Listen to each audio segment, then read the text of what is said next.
All right, so I wanted to do a quick how-to on how to basically go from a 2-inch type Olympic size weight plate to reduce to a 1-inch standard type weight plate without having to go the expensive route. I've seen some kits online on Amazon and even eBay. I think they're running around $7 per kit, basically, and some of those may even have two of them.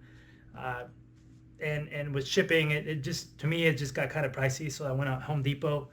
I picked up these reducers, this PVC reducers. Are basically 1.5 inch to a 1 inch, and they're beefy. And I thought, this will be more than plenty. They're around $1.29, I believe, and I bought a handful of them, enough for the weight sets that I had. I picked these up for free basically, and I already had about 500 pounds worth of a standard type. So I thought, I'll include them in my setup, and that way I didn't have to convert my current bars from standard to Olympic. And even my gym setup over here is all now set up for standard size, and I didn't want to have to go through all the conversion. Obviously, these won't fit tight on there. So what I have here is the fitting itself, some basically electrical tape. I have plenty of this. I thought I'd use that. On this one, I've been using this for more than 6 months now. It's still on there really good. I use it pretty much every other day. And this one I use duct tape, so any kind of tape will actually work. So right here, we're going to go ahead and start off with electrical tape. It's going to take about maybe 22 to 24 rotations here. So that's one,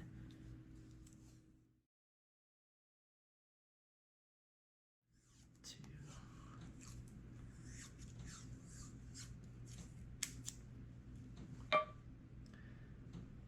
Oh, I'd say that's about plenty there.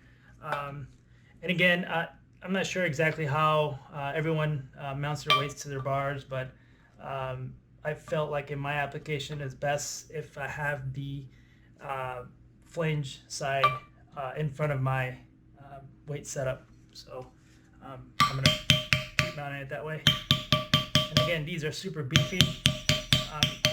I'd use a rubber mallet any other day, but this is going to handle a typical hammer really well. And that's not going anywhere there. And again, I bought these $1.29. They fit my setup perfectly. They're flush. On this side, it's okay if it's got a gap. It's even better because now I don't. The weights are not slamming when I'm putting them into my setup. So it adds a little spacer there as well. On this side, it's perfectly flat. I didn't have to cut or anything. It's just tape. Any kind of tape will do. You play with whatever tape you have, and I'll show you here how to.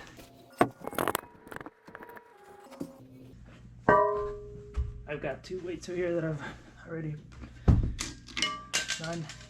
I'll show you this is going into a 1-inch type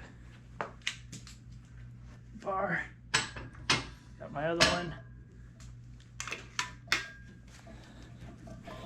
They're good. Not going anywhere there.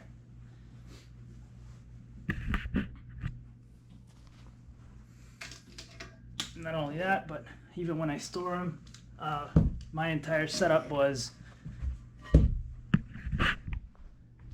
meant for a standard size weight, so they're all 1-inch bars.